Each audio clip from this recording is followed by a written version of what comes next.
Hello everyone, social sphere by Vanita पे आपका बहुत बहुत स्वागत है। जल्दी से इस चैनल को लाइक, शेयर और सब्सक्राइब कर दीजिए। आज मैं आपके साथ शेयर कर रही हूँ new topic, directive principles of state policy. Directive principles of state policy का आइडिया जो है हमने आयरिश कॉन्स्टिट्यूशन से बाय किया है और डायरेक्टिव प्रिंसिपल्स हमारे कॉन्स्टिट्यूशन में आर्टिकल 36 to 51 में है, पार्ट 4 ऑफ द कॉन्स्टिट्यूशन में। डायरेक्टिव प्रिंसिपल्स को एक नोबल फीचर माना गया है of the Indian constitution. Article 37 basically बोलता है कि ये कुछ गाइडलाइंस है फ्यूचर गवर्नमेंट के लिए और कुछ ऐसे प्रिंसिपल्स हैं जो एक फ्यूचर गवर्नमेंट को इम्प्लीमेंट करने चाहिए, ये उसकी ड्यूटी बनती है ताकि वो कानून बना सके।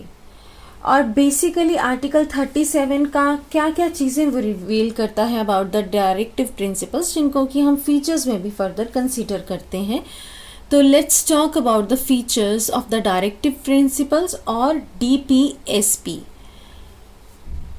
डायरेक्टिव प्रिंसिपल्स फीचर्स में सबसे पहला फीचर है नॉन जस्टिशिएबल। नॉन जस्टिशिएबल का मतलब ये है कि कोई भी कोर्ट जो है हमारा वो इसको इम्प्लीमेंट नहीं कर सकता है। एंड ये चीज़ बड़ी क्लियरली आर्टिकल 37 में भी मेंशन की गई है कि जैसे फंडामेंटल राइट्स हैं वो जस्टिशिएबल हैं। अगर आपको कोई मान्य नहीं दे रहा आप कोर्ट में जा सकते हो, लेकिन इसमें आप कोर्ट में नहीं जा सकते हो। ये तो एक स्टेट की ड्यूटी है कि वो इनको अप्लाई करे, इनको माने।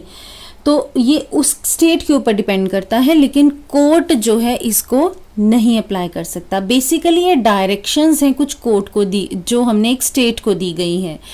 सेकंड आपका फीचर है guidelines for the state and the government. ये कुछ गाइडलाइंस हैं फॉर द स्टेट, कंट्री के लिए या उस कंट्री की गवर्नमेंट के लिए कि वो उस कंट्री को किस तरह से रन करेंगे और उसकी बेसिक फाउंडेशन या उस स्टेट की जो पॉलिसीज़ हैं वो किस तरह से फॉर्मुलेट या बनाएंगे। और व्यू में रखना है the directive principles while making the policies, while enacting the policies.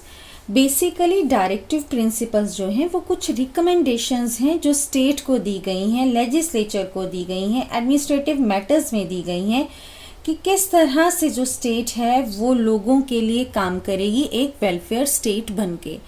Next is to create social and economic state. Social और इकोनॉमिक स्टेट मीन्स एक ऐसी सोसाइटी होनी चाहिए जिसमें कि लोगों की डेवलपमेंट हो सके, इकोनॉमिकली उनको इस तरह की अपॉर्चुनिटीज़ प्रोवाइड की जाए ताकि जो लोग हैं वो अपनी अच्छी ज़िंदगी जी सके, गुड लाइफ जो है उसको वो लीड कर सकें। इसीलिए ये इंस्ट्रक्शंस जो हैं स्टेट को दी गई हैं। नेक्स्ट फीचर है इसका दैट ये इंस्ट्रूमेंट ऑफ इंस्ट्रक्शंस हैं। बेसिकली जब 1935 का गवर्नमेंट ऑफ इंडिया एक्ट आया था तो उस टाइम कुछ इंस्ट्रक्शंस गवर्नर जनरल्स को दी गए थे कि उन्होंने किस तरह से अपने एरिया को चलाना है अंडर द ब्रिटिश कॉलोनी जब इंडिया था।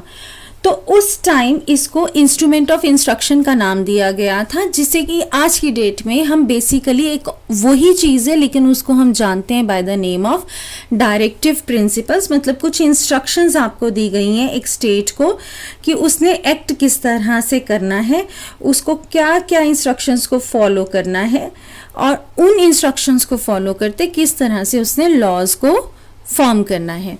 Next, duty of the state to apply these principles. अब ड्यूटी क्या है स्टेट की? बेसिकली हमारा कॉन्स्टिट्यूशन ये कहता है कि हम ना सेंटर को, ना स्टेट को और ना ही हम लोकल लेवल को कभी कंपेल कर सकते हैं कि वो directive principles of state policy को इम्प्लीमेंट करें, ठीक है। लेकिन ये जो है फंडामेंटल्स ऑफ गवर्नेंस हैं कि किस तरह से चलाया जाएगा एक स्टेट को। तो इसीलिए हमने ये ड्यूटी बना दी एक स्टेट के लिए कि ये आपकी एक सेक्रेट ड्यूटी है अंडर आर्टिकल 37 कि आप इसको इम्प्लीमेंट कीजिए और कंट्री की या अपने एरिया की डेवलपमेंट के लिए पॉलिसीज़ को फ्रेम या मैनिपुलेट कीजिए। Then to promote the welfare state, एक स्टेट को हम कब वेलफेयर स्टेट कहते हैं, जब वो उन प्रिंसिपल्स पे एम्फेसाइज करती है जिससे कि आम जनता की लाइफ की प्रोटेक्शन होती है और उनको कुछ बेसिक अमेनिटीज या फैसिलिटीज वो प्रोवाइड कर सकते हैं, जैसे फूड, क्लोथ, शेल्टर। ये बेसिक फैसिलिटीज जब एक स्टेट अपने कॉमन पीपल को प्रोवाइड कर देती है तो उस टाइम वो अपने डायरेक्टिव प्रिंसिपल्स या DPSP को इम्प्लीमेंट कर रही है and it is converted into a welfare state. Next is not binding by the law. कानून इसको किसी तरह भी बाइंड नहीं कर सकता स्टेट को कि आपने डायरेक्टिव प्रिंसिपल्स को इम्प्लीमेंट करना ही करना है।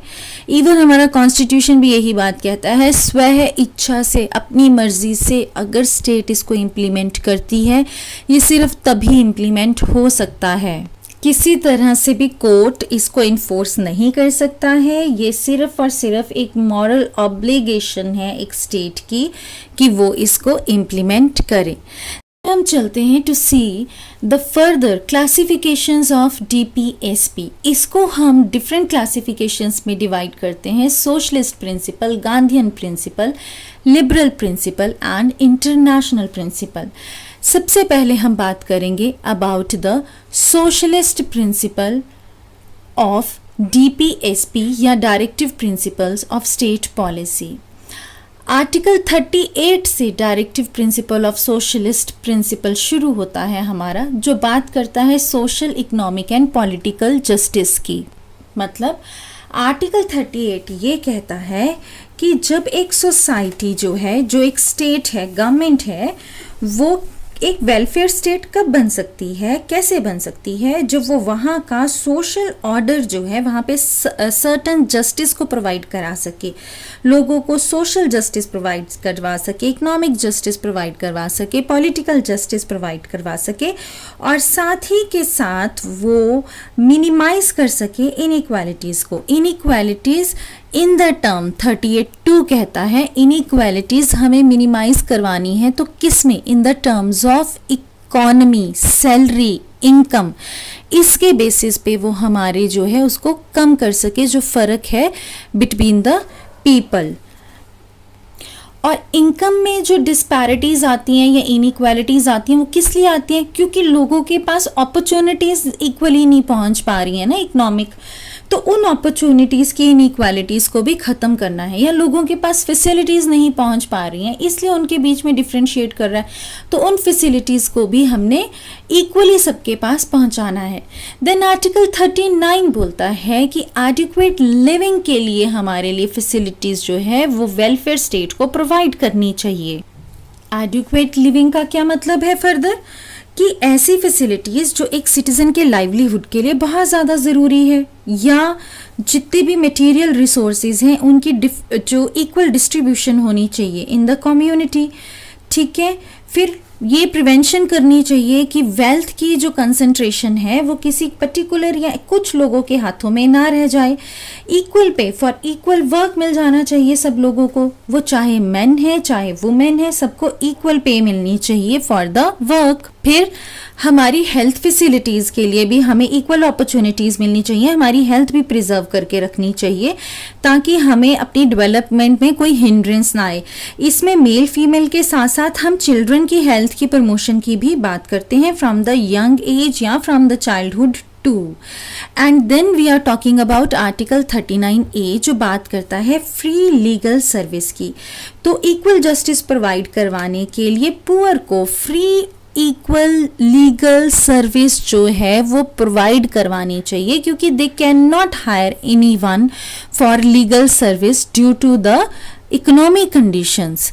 नेक्स्ट इज आर्टिकल 41 जो बात करता है राइट टू वर्क के बारे में। राइट टू वर्क को सिक्योर करना, एजुकेशन को सिक्योर करना, या हमें ऐसी असिस्टेंस प्रोवाइड करना बाय द गवर्नमेंट उन लोगों के लिए जो अनएम्प्लॉयड हैं या जो ओल्ड एज में आ गए हैं या किसी डिसेबिलिटी या किसी बड़ी बीमारी से जूझ रहे हैं और वो काम नहीं कर पा रहे हैं, तो उस टाइम सरकार को, गवर्नमेंट को एक वेलफेयर स्टेट बन के आगे आना है ताकि ये लोग अपनी लाइवलीहुड को किसी न किसी तरह से अर्न कर सके या वो कुछ फैसिलिटीज़ इस तरह की उनको प्रोवाइड कर सके। Next is article 42 that talks about the securing human work।